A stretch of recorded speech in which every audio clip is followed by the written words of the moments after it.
Somewhere between Spain and Portugal, something happens to the color. Spain gave me stone shadow, the weight of 8 centuries passing down on every surface. Gothic dark, ancient gold, the particular gray of Atlantic cliffs at dusk. And then we crossed the border. Everything went blue and white, and I had to recalibrate my eyes completely. Portugal does something to how you see. I'm still not entirely sure how to explain it, but I'm going to try. Porto sits above the Douro River in a way that rewards every angle that you give it. From the waterfront looking up, buildings climbing the hillside, the Dom Luís Bridge spanning the river in a single graphic arc, the wine district across the water. From the middle of the city, walking, narrow streets, sudden staircases, a corner that opens without warning into a view you weren't expecting. I set up a time-lapse from the hotel one morning, very early, before sunrise. Watched the Douro go from black to gray to silver to gold over about 40 minutes. It was just a short walk from the bridge from where I was, so I had a great view built right in. The Dom Luís Bridge is one of the most photographed structures in Portugal, which means the obvious shot has been taken more times than any of us can count.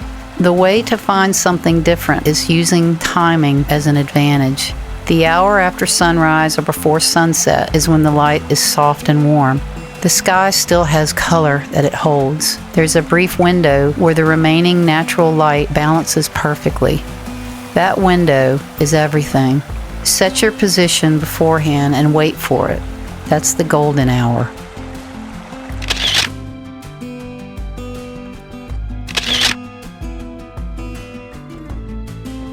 The Azulejo tile in Porto is one of the most distinctive visual elements in Europe. Entire building facades covered in blue and white geometric and narrative patterns. When shooting tiles, I consider working in 2 passes, wide far enough back to show the full facade in context, the building as a piece of the street, and close, tight enough that the pattern fills the frame and the geometry becomes abstract. Those 2 images together will tell a full story. The São Bento Station stopped me completely. It was beautiful. The entire interior is covered in these Portuguese tile panels. Over 20,000 tiles depicting scenes from Portuguese history. A train station that doubles as one of the greatest public art installations in the country. We took a boat down the Douro as the afternoon eased towards evening. Seeing Porto from the water gives you an angle you can't get from the streets. The full sweep of the city above the river, the bridge framing everything, the light going soft and the gold before the sun was fully down. Honestly, Porto was my least favorite stop on all my travels. Not because it isn't beautiful. It absolutely is. But it's also one of the most visited cities in Europe right now, and you feel that when you're there. The waterfront is crowded in a way that makes it hard to find a frame without 20 other tourists in it doing the same thing you are.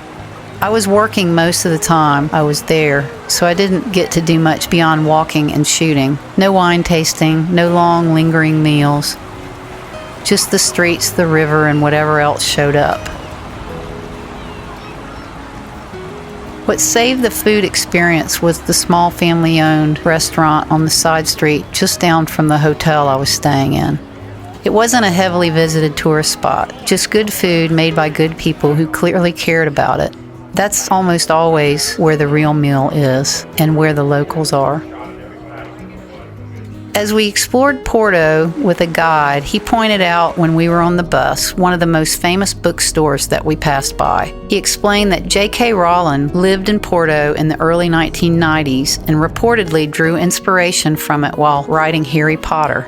The line to get inside stretched down the block. We didn't stop, but knowing it was there added one more layer to a city that keeps revealing unexpected connections the longer you look. Porto taught me about color. The tiles aren't just decorative, they're compositional. The blue and white of the tiles against the warm terracotta of the rooftops, against the silver of the river, creates a color structure that organizes the entire frame, even when the subject is chaotic. When you're shooting somewhere visually dense, crowds, competing architecture, busy streets, look for the color relationships that create order. Find the blue. Find what it sits next to. Let the color do the compositional work geometry can't do alone.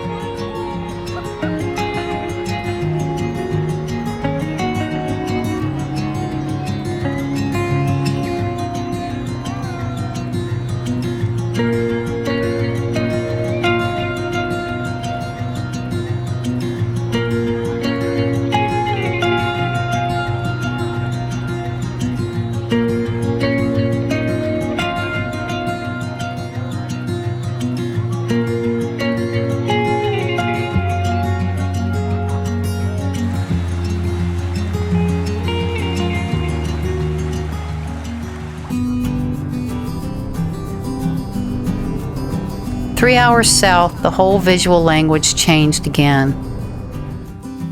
Óbidos, a medieval walled village so intact you can walk the full perimeter of its walls. Whitewashed buildings, each trimmed in a single bright strip of color, blue on one, orange on the next. Bougainvillea spilling purple over stone. Cobblestone streets so narrow that two people walking side by side can fill them completely. The entrance to Óbidos is through an arched gateway in the medieval wall, decorated with tiles. As we walked through it, a man was singing and playing guitar, a woman playing a steel drum beside him. The music echoed throughout the stone arc and spilled into the streets beyond. Bougainvillea against the whitewashed walls is one of those combinations that photographs itself if you simply show up and point a camera at it.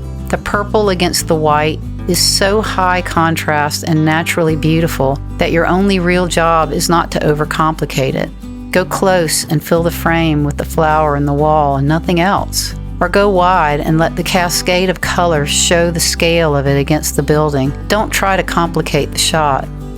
I spent an hour just walking Óbidos. No agenda, no list of things to find. Most visitors stay on the main street lined with the shops built for tourists. I walked it once, then went looking for something different. I wanted to see everything around it instead of where everybody was. On the side streets, I found myself standing still a lot, waiting for a person to walk out of a frame before I pressed the shutter. That's a real technique, not just patience for its own sake. An empty cobblestone street tells a completely different story than one with a crowd in it. It feels timeless instead of touristy. If you want that feeling in your own work, don't take the first shot the moment the frame looks right. Wait for the moment it looks true. The postcard version of any destination is usually the busiest street in it. The more honest version is almost always just off to the side. A doorway, a windowsill, a quiet corner where someone actually lives their life. That's what I went looking for in Óbidos. Not the souvenir shops, the town underneath them. Every doorway was a composition.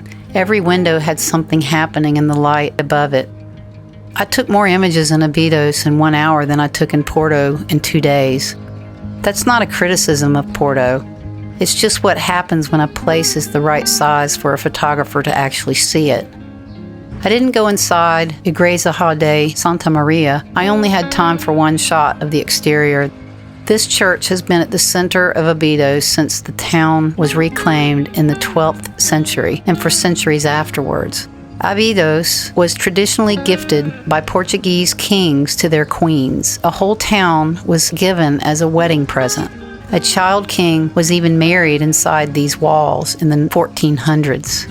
You don't need to know any of that to find the building beautiful, but it makes the quiet a little heavier once you do. The castle is the other piece of history, a fortified town since the Moorish period. It is the high point the whole village is built around. I tried the small chocolate cup filled with Ginja, a Portuguese cherry liqueur. In Óbidos, they serve it in a cup made of dark chocolate. You drink the liqueur and then eat the cup, but be careful. There is a seed in the cherry if it has a cherry included. It's a tourist tradition. Standing on the cobblestone streets in the village that barely changed in 500 years, eating a chocolate cup of cherry liqueur, that's the kind of moment that doesn't make it into the brochure but stays with you. I've been thinking about what color does to the way we see. Not color theory, the felt version.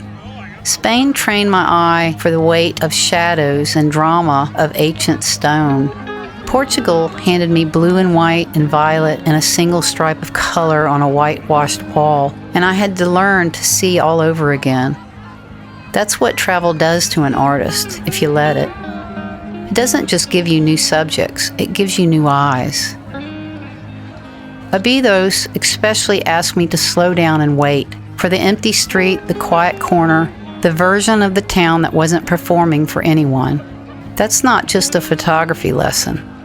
That's close to the whole job. Whether you're behind a camera or a paintbrush, find the beauty other people walked right past. Wait for it to be true. Then show someone else what you saw. Stay ready, that's all. Just stay ready. If you want to explore Porto or Óbidos yourself, I have options listed in the description below through my travel partner. My free field guide, Stop Shooting, Start Seeing, is also in the description. Use code SpainVision in all caps and it's yours for free. If something in this video stayed with you, leave me a comment. I read every single one of them. Thank you for being here. Go find the light in your own corner of the world, and I'll see you next Friday.